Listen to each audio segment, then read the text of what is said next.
बाबा मला मोबाईल हवाय, नवीन कपडे हवेत, शाळेचं साहित्यही संपलं आहे, कधी घेऊन द्याल? जवळपास प्रत्येक घरात मुलाकडून वडिलांकडे अशी मागणी केली जाते. मुलाचा हा आणि असे असंख्य हट्ट पूर्ण करण्यासाठी बाप घाम गाळतो, काबाड कष्ट करतो. एवढं सगळं करूनही काही वेळेला आर्थिक परिस्थितीमुळे बापाला मुलाचे हट्ट पूर्ण करणं शक्य होत नाही. बापाने असाच छोटासा हट्ट पूर्ण केला नाही म्हणून मुलाने गळफास लावून स्वतःचं आयुष्य संपवलं.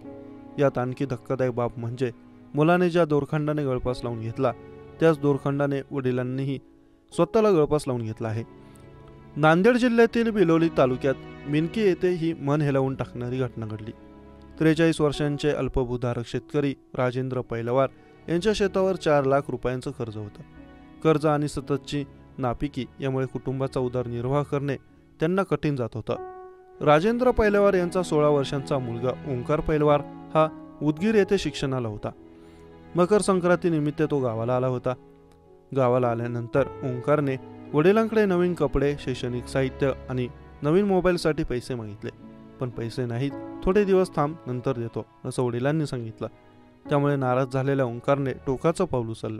ओंकारने शेतातील झाडाला गळफास लावून जीवन संपवलं. मुलगा घरी न आल्यामुळे वडिलांनी शोधाशोध केली. तेव्हा शेतातील लिंबाच्या झाडाला गळफास घेऊन ओंकारने जीवन संपवल्याचं त्यांना दिसलं. हे पाहून हतबल झालेल्या वडिलांनी मुलाने ज्या दोरखंडाने गळफास लावून घेतला त्याच दोरखंडाने आणि त्याच झाडाला गळफास लावून घेऊन स्वतःचीही जीवनयात्रा संपवली.